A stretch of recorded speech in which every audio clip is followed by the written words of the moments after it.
నమస్కారం డాక్టర్ గారు. నమస్తే మేడం. డాక్టర్ గారు, నరాల బలహీనత అన్న ప్రాబ్లమ్ కూడా ప్రెజెంట్ డేస్‌లో ఎక్కువ కనిపిస్తూ ఉన్నాయండి.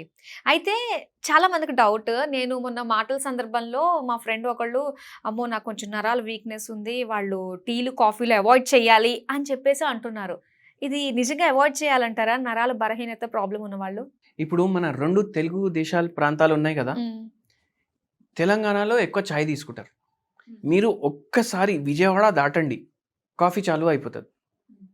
కాఫీ గూడా తీసుకుంటారక్కడ. అవును. అయితే మీరు మీకు వంటలొస్తాయి గదా! హ్మ్. మీరు ఇప్పుడు ఇవాళ ఇంట్లో బిర్యానీ వండిన్రు. దానికి మీరు గ్రేవీ తయారు చేస్తారు గదా! అవును.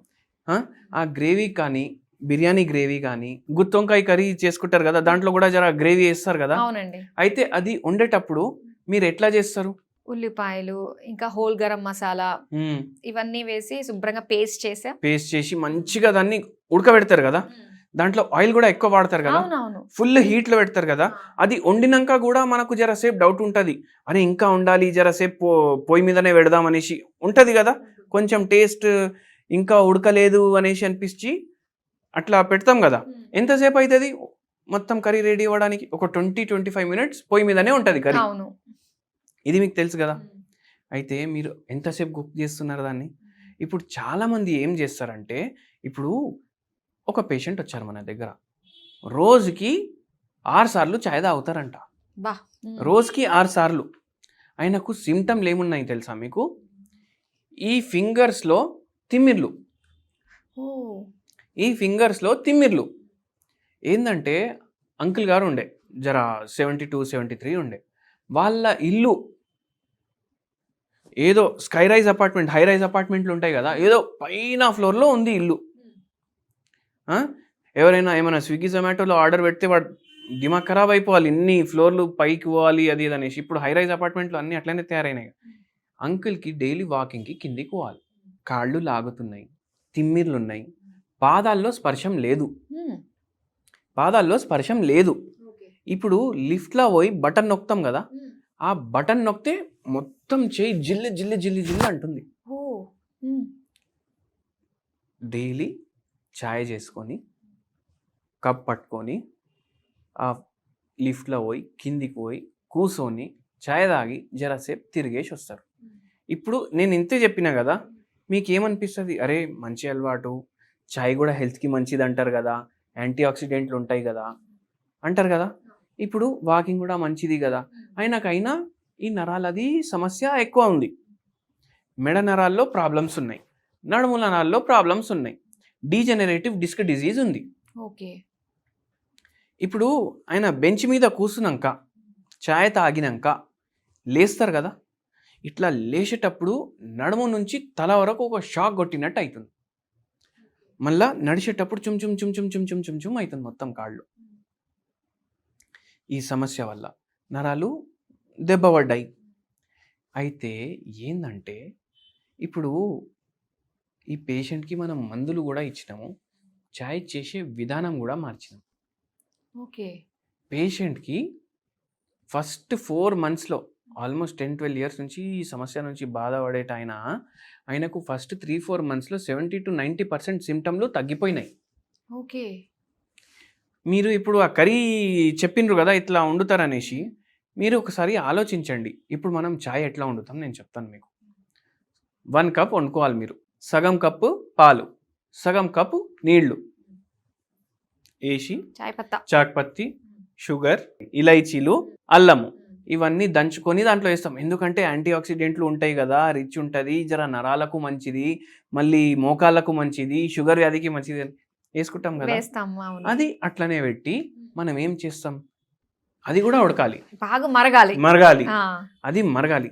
చలో రీల్ చూద్దాం అనేసి, అంటే కర్రీకి ఎంతసేపు మనం పొయ్యి మీద పెడుతున్నాం, చాయ్ని కూడా అంతసేపు పొయ్యి మీద పెడుతున్నాం.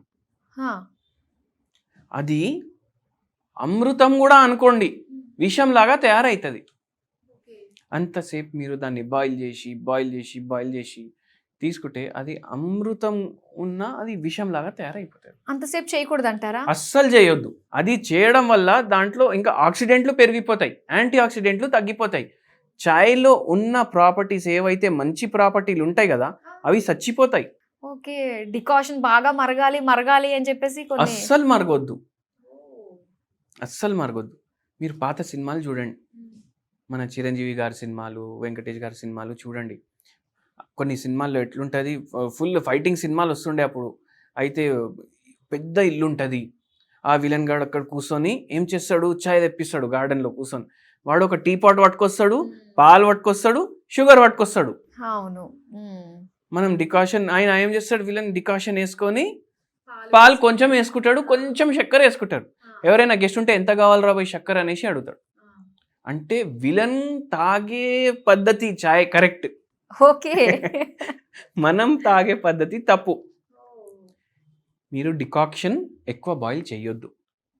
మీరు టీ మంచిగా వాటర్ బాయిల్ చేసుకున్నాక ఇట్లా చాక్పతి దాంట్లో వేయగానే ఒక 10 సెకండ్స్ ఆగితే రంగు రావడం స్టార్ట్ అవుతుంది. మీరు అప్పుడే దాన్ని బంద్ చేసేయాలి. ఓకే. అది మీరు యూజ్ చేయాలి. అట్లా యూజ్ చేస్తే నిజంగా ఉన్న యాంటీ ఆక్సిడెంట్ బెనిఫిట్లు మీకు లభిస్తాయి. మళ్ళీ ఇంకా కొందరు గ్రీన్ టీ తాగండి అంటాం. వాళ్ళకు కరెక్ట్ విధానం తెలియక వాళ్ళు ఏం చేస్తారు, ఈ చాయ్ ఎట్లా తయారు చేసుకుంటారు, ఆ గ్రీన్ టీ కూడా అట్లా తయారు చేసుకుంటున్నారు. ఇప్పుడు టీ బ్యాగ్స్ అయితే ఎలా అంటారు మరి? టీ బ్యాగ్ అయితే అస్సలు వాడొద్దు. బయట ఏమో అస్సలు చాయ్నే తాగొద్దు. ఎందుకు, నేను సింపుల్ ఎగ్జాంపుల్ చెప్తాను మీకు. మన బట్టు ఉంది, జర వాటర్ పడ్డది అనుకోండి, ఇది మొత్తం అబ్జర్వ్ అయ్యి ఇట్లా పైలా ఇచ్చిపోతుంది కదా. పేపర్ ఉంది, మీరు దాని మీద వాటర్ వేయండి, మొత్తం అబ్జర్వ్ చేసుకుంటుంది కదా. పేపర్ కప్ రా వాడు ఇచ్చేది తాగుదాం అనేసి మనం అనుకొని పేపర్ కప్లో ఛాయ్ తాగితే దాంట్లో ఎందుకు రాదు? ఎందుకంటే దానికి మైక్రో ప్లాస్టిక్ లేయర్ ఉంటుంది. ఓకే. సో ఇవన్నిటి వల్ల నరాలకు చాలా దెబ్బ పడుతుంది. అందుకే ఏది మనం తిన్నా ప్లాస్టిక్ కవర్లో ప్యాకింగ్, ప్లాస్టిక్ గిలాస్లో ఛాయ్, ఇవి తీసుకోవద్దు. ఛాయ్ని అంతా ఉడకబెట్టొద్దు. అయితే ఇవి మైండ్లో పెట్టుకోండి. ఆ సార్కి కూడా తగ్గినట్టు మనకు కూడా తగ్గుతుంది మనం కొన్ని విధానాలు మార్చుకుంటే. కరెక్ట్ అండి. అంటే నరాలు ఒక్కటే కాదు, మోకాలు కూడా ఖరాబ్ అవుతాయి, మీ జీర్ణ వ్యవస్థ ఖరాబ్ అవుతుంది, మీకు మలబద్ధకం వచ్చే ఛాన్సులు ఎక్కువ అవుతాయి, ఇన్ని ప్రాబ్లంలు అవుతాయి. ఇప్పుడు చూడండి, అందుకే కొందరికి ఎట్లా అలవాటు అయిపోయింది అంటే, నాకు ఛాయ్ తాగితేనే మోషన్ వస్తుంది. ఎందుకు? ఛాయ్ అయితే హెల్త్కి మంచిది కదా. అది సైకలాజికల్గా అలా పెట్టేసుకున్నారు. ఇంత బాయిల్ చేస్తే గట్ హెల్త్ ఎఫెక్ట్ అయిపోతుంది కదా, గుడ్ బ్యాక్టీరియా చచ్చిపోతుంది దాంతో. అందుకే ఆ తప్పు మనం చెయ్యొద్దు. నరాల బలహీనతకి గ్రీన్ టీ చాలా మంచి రెమెడీ. గ్రీన్ టీ మీరు ఏం చేయండి అంటే, వాటర్ బాయిల్ చేయండి, గ్రీన్ టీ కొంచెం వేయండి, దాంట్లో 4 తులసి ఆకులు కూడా దంచేసి వేసేయండి, దాన్ని 2 మినిట్స్ ఇట్లా బంద్ చేయండి లిడ్, మొత్తం దాని ప్రాపర్టీలు వస్తాయి, ఫిల్టర్ చేసుకొని తాగండి. ఓకే. అంత ఈజీగా ఉంది కానీ ఎంత కష్టపడుతున్నాము. Okay. Within 5 minutes tea ready అయిపోవాలి. 2 చెంచాలే మీరు పాలు వేసుకోండి దాంట్లో. ఇది గుర్తుపెట్టుకోండి. నరాల సమస్య అట్లా మీకు మంచిగా కూడా అవుతుంది మనం గ్రీన్ టీ వాడితే. ఓకే. ఇది నిజంగా చాలా వాల్యుబుల్ ఇన్ఫర్మేషన్ అండి. ప్రతి ఒక్కరికి రీచ్ అవ్వాలని కోరుకుంటున్నాను. టీ ఎలా పెట్టాలి అన్న మంచిగా మాకు వివరించినందుకు thank you so much doctor గారు.